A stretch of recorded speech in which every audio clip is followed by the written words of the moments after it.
everybody, my name is Elliot Waters and you're listening to the Dysregulated podcast. As always, thank you for tuning in. All right, so today's episode, this is going to be a good one because you'll never believe it, but I am finally back in therapy. Yes, how good, we're finally back. And this time I'm going to stick with it, hopefully. Anyway, we'll find out as we go along. But I do want to do some reflections after these psychology visits from here on in. So this is the first one. This is me going back and going over a bit of old territory, but coming up with some new ways to try and alleviate some of those negative thoughts that just tend to hang around, unfortunately. So I made a decision before I went in. I was like, right, we've been avoiding the really, the raw stuff. And a lot of that has to do with stuff I've spoken about on the podcast before, and there's plenty more to come about this as well. But a lot of things that were happening around the age of 16. This is when the BPD sort of started to take hold. The conditions were right and the BPD slipped in and started to take hold.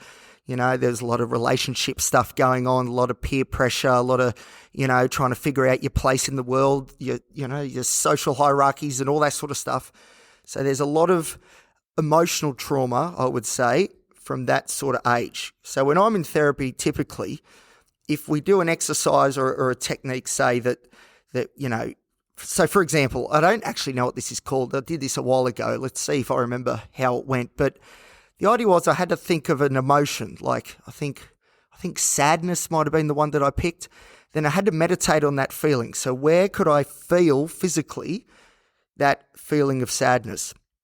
And for me, it's the pit of my stomach. A lot of my negative emotions at the pit of my stomach, and sadness definitely fit the bill on that one. So I could feel it, I could imagine. And then what I had to do, this is where I'm going to butcher it, but it was something like this. It was a while ago now. What you had to do was think of memories, but going back in the past, thinking of memories. So something that happened yesterday, something that happened last week, and then think of something a month ago. And then think of something 12 months ago, 2 years, so on and so forth. Your brain, unbelievably, will just sort of pick up on this and throw memories at you. It's pretty cool, actually. It's a pretty cool phenomenon, except, of course, these memories aren't particularly positive ones. But so as you go back in your past, you usually hit an end spot where you sort of get stuck and you can't go back any further. It's a bit hard to get out of it as well. And for me, for all of the negative emotions, sadness, whether it's embarrassment or shame or whatever you want to call it, whenever I did this exercise, it just about always went back to around that age of 16. But it's one thing to say, okay, obviously stuff happened when I was 16. There's stuff there that is still holding on that I can't let go of, that I really need to because it's holding me back. It's one thing to identify that that's an important age or an important period to look at, but then it's another thing to actually look at it. So there was a lot of identification. Oh, yes, there's bad memories there or whatever, or I can feel that this emotion started here, whatever, That's all well and good. But what you really got to do is then dive into the memory and sort of unpack it, straighten it out and be like, all right, what's the lesson to be learnt here? Why did this happen? Why are we still holding on? And how can we let go? And that's the sort of next step of the process that I've never been particularly good at. So this time when I went back to therapy with my psychologist, I made a decision. Right, we're going to go right into the core. There's no mucking around now. It's now or never. Let's do this properly, as painful as it's going to be. So I went in there all guns blazing, ready to go. I said, right, this is it. This is what I want to talk about. As per usual, me trying to direct the course of therapy because Elliot knows best, when funnily enough, sometimes I actually don't. So anyway, so my psychologist said, you know what, before we get into that, that's a great idea. We'll get into that, definitely. But let's get the basics down first. So now I'm going to forget this and get this wrong too, but there's Maslow's hierarchy of needs. So there's different levels. So like safety and security and like shelter is one. And then it's got like, diet and stuff like that's the next level. And then eventually the top level, I've completely ruined that. I'll do an episode of Maslow's hierarchy of needs. But basically, just forget about that point. The main point, though, that he brought up with me that was very important was, okay, it's good to go in and dive in and try and attack these negative thoughts and, get that imposter syndrome, talk to that inner critic and get it to slow down and stop. But you can't do any of that if you don't have the basic building blocks, the fundamentals in place. So for me, that is exercising, going to the gym, going running, which I am doing, which is great. More on that in future episodes. Good diet, which I certainly don't have at the moment. Good sleep-wake cycles. This is the sort of basic building blocks of a healthy life, not just a mentally healthy life, but a healthy life in general. And he said, Elliot, you need to get the basics down first. You're getting some of them, which is great, but you need to lock them in, because once it's locked in, that will unlock our ability to go back, straighten out some of these negative cognitions and negative thought processes, and then let that stuff go. And then the 16-year-old that I've spoken about on this podcast many times before, the 16-year-old then can be at ease and know that he can be comfortable and confident in the fact that this version of me, the 30, almost 3-year-old, me behind the wheel is not a scary proposition. Let me do it. It's all right. I've got this. But in order to get to that point, we need to have the fundamentals set in place. Now, it gets a little bit more tricky than that. So I've also said on this podcast, or alluded to a few times, about these sort of different identities or personas that I take on. So one's like the academic version of me. There's the sporty sort of rocky version of me. There's the rock and roll star, version of me, which I've made an episode on that. That's the very destructive one. And that persona well and truly is intertwined with the 16-year-old and the insecurities that come from that age.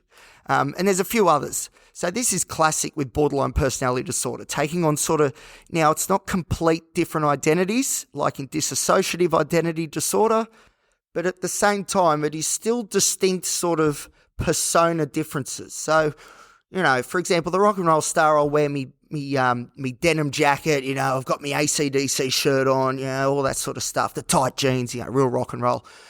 Whereas the sporty Elliot, I'll be wearing workout gear and all that sort of stuff and, have all the shorts on and stuff. And my whole mentality is different, My priorities when I'm the rock and roll star is just to get messed up because that's what's cool, because that's what the 16-year-old is telling me. If we do that stuff, people won't rip us off.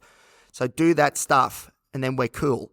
So that's rock and roll stars, very much driven by the 16-year-old. But the other sort of personas, in particular this sporty one, which is very much like my Rocky persona. I've spoken about Rocky before on this podcast, huge part of my life. And to be honest, it in itself is a bit of an identity that I attribute to or hold on to, that's for sure.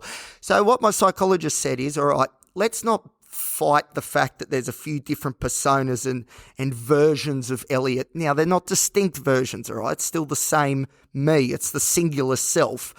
But I guess the way it expresses itself is a little bit different. There's different priorities. And for the Rocky version, it's all about getting fit, being tough, and just smashing it, getting, stronger and just really dialed into that sort of healthy way of living. Very competitive, which has been a problem before, and it's a bit of a problem at the moment because, the name of the game right now isn't to, run a marathon or do, sub, 4-minute kilometers over 5K. I can't remember what he used to do, but it's not about that. And that's where that persona gets a little bit extreme. It's the thing, BPD, these extremes. Need to bring that in and just sort of focus on the fundamentals of that persona, which is, being healthy, being fit, all that sort of stuff. So my psychologist said, let's not fight the reality of what's going on, because we will undo a few of these identities and form them into one cohesive unit, which is the self, which is Elliot.